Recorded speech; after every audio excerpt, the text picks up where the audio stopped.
السلام علیکم ورحمۃ اللہ وبرکاتہ۔ محترم و مکرم حضرات، ایمان کی حقیقت کیا ہے؟ اسلام کے ایمان کے جو ضروری چیزیں ہیں ان کو ارکان اسلام کہتے ہیں۔ اب اسلام کے ارکان کتنے ہیں؟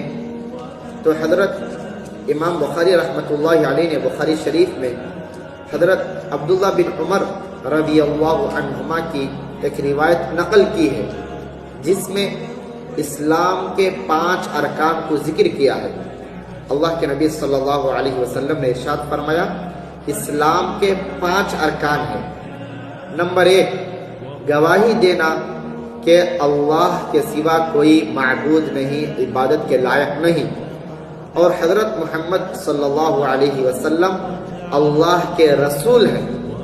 نمبر 2، نماز قائم کرنا۔ نمبر 3، زکوٰۃ دینا۔ نمبر 4، حج کرنا۔